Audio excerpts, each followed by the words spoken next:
चंद्रकांत गायकवाड, सहाय्यक शिक्षक, विद्यानिकेतन public school कमळेवाडी, तालुका मुखेड, जिल्हा नांदेड. आज आपण इयत्ता 10वीच्या तू झालास मूक समाजाचा नायक या कवितेच्या संदर्भात आकलनकृती, स्वमत आणि आशय सौंदर्य अर्थात रसग्रहण या घटकांच्या विषयी चर्चा करणार आहोत.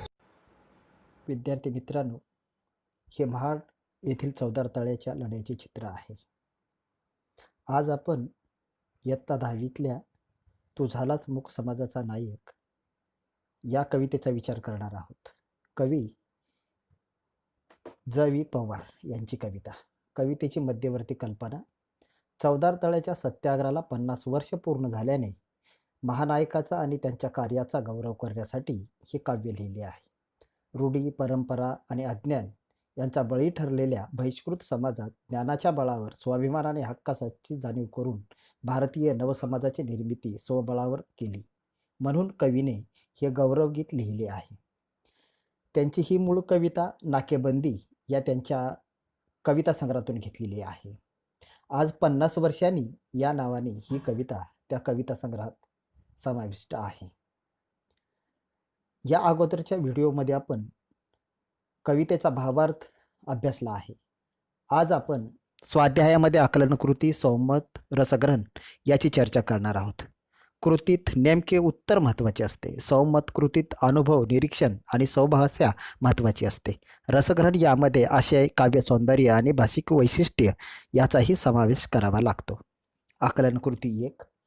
डॉक्टर बाबासाहेब आंबेडकरांनी नाकारले मळवाटेला. डॉक्टर बाबासाहेब आंबेडकरांचे स्वागत करणारे काचकळगे. आंबेडकरांनी केलेली कार्य. नवीन इतिहास निर्माण केला. मूक समाजाचे नेतृत्व केले. बहिष्कृत भारत निर्माण केला. चौदार तळ्याचा सत्याग्रह केला. अशा पद्धतीची विविध कार्य केलेली आहेत. कवितेत आलेले संदर्भ आणि स्पष्टीकरण. मळवाट, पारंपरिक वाट, रूढी, परंपरा. खाचकळगे, अडचणी, कठीण प्रसंग. मूक समाज, अन्यायाविरोधात आवाज न उठवणारा समाज.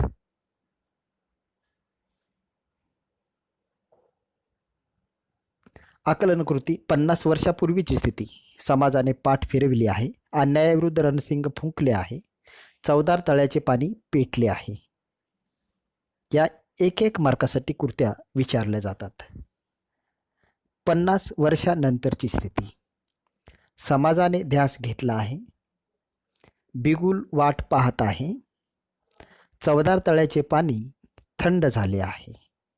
असे विविध संदर्भ याच्यात आलेली आहेत. आकलनकृती 2. मूक नायक बाबासाहेब आंबेडकर.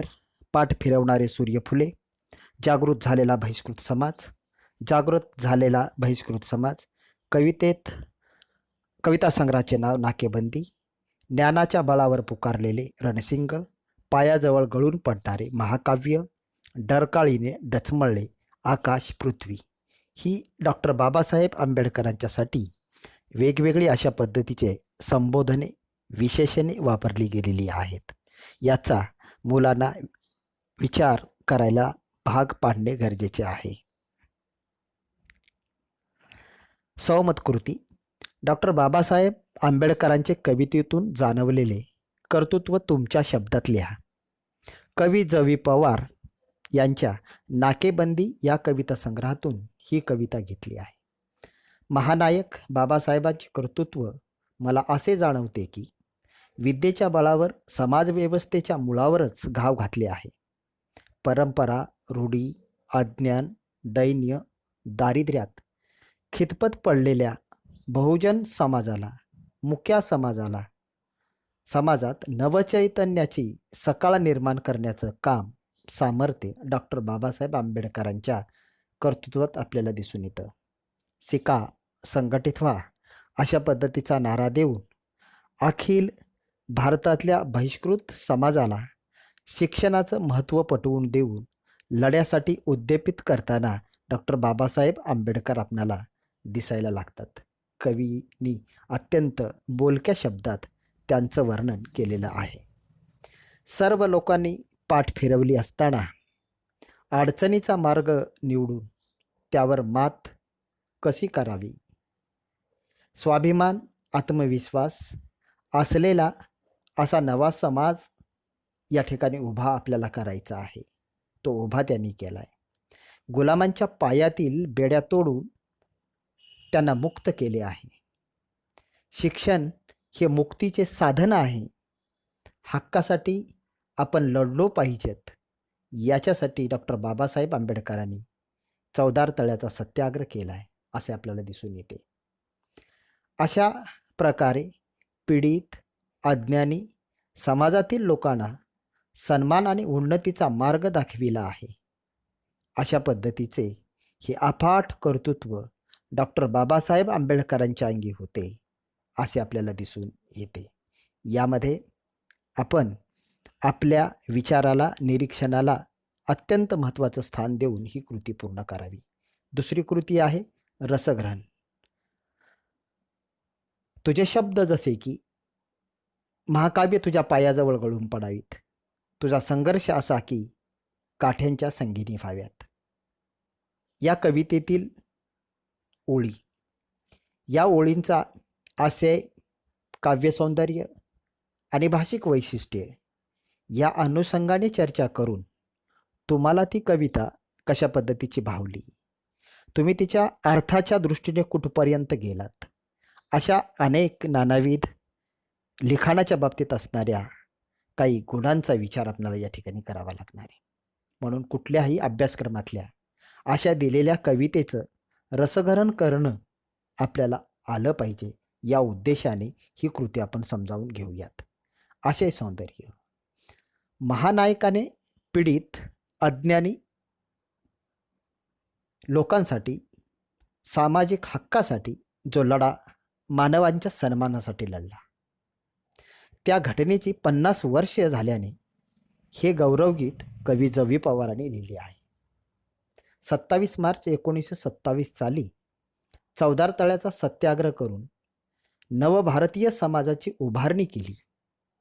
हा रूढी, परंपरा आणि अन्यायग्रस्त अशा पद्धतीचा समाज, या समाजाला या परंपरेच्या विरोधात संघर्षासाठी उभं करण्याचं काम बाबासाहेब आंबेडकरांनी केलं.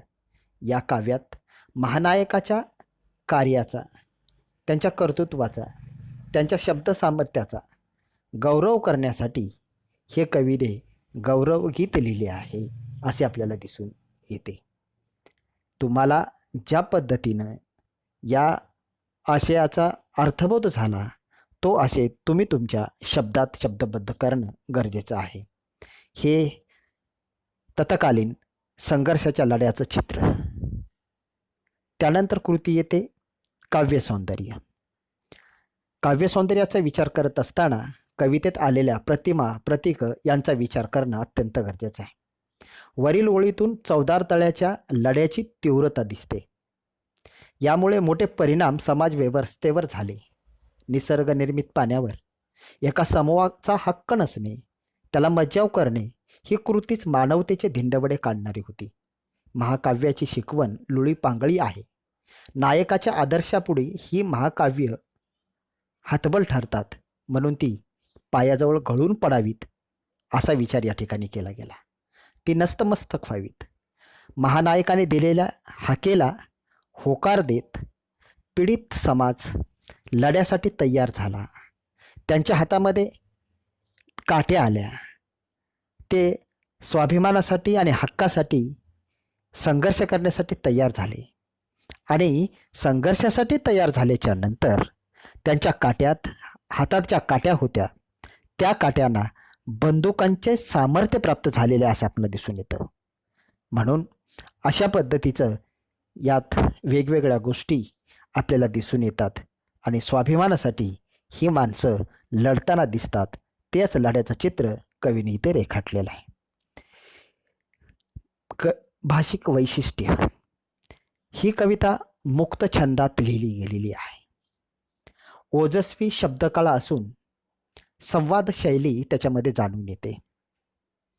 कवितेच्या प्रत्येक शब्दात वीर, शांत आणि अद्भुत रसाचा प्रत्यय वाचकाला येतो. वाचकाच्या अंतःकरणाचा ठाव घेणारी ही कविता आपल्याला दिसून येते.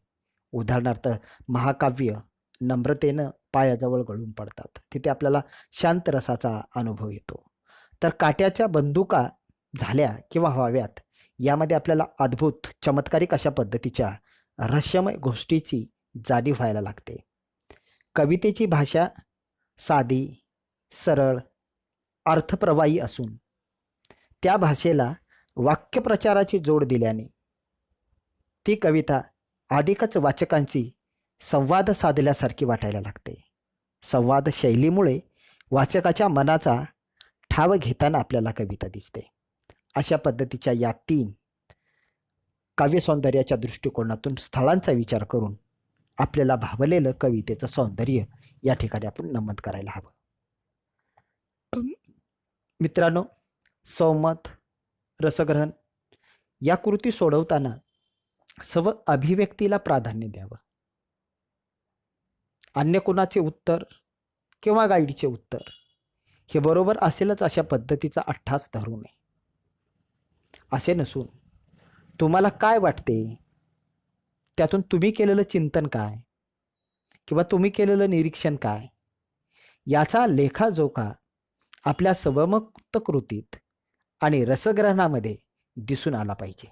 म्हणून स्वतः व्यक्त होत राहणं हेच अत्यंत गरजेची गोष्ट आहे. सरावाला महत्त्व द्या, सराव करा. विद्यार्थी मित्रांनो, धन्यवाद. आपल्या प्रतिक्रिया मला जरूर कळवा. मी चंद्रकांत गायकवाड, सहाय्यक शिक्षक, विद्यानिकेतन पब्लिक स्कूल कमळेवाडी, तालुका मुखेड, जिल्हा नांदेड. धन्यवाद.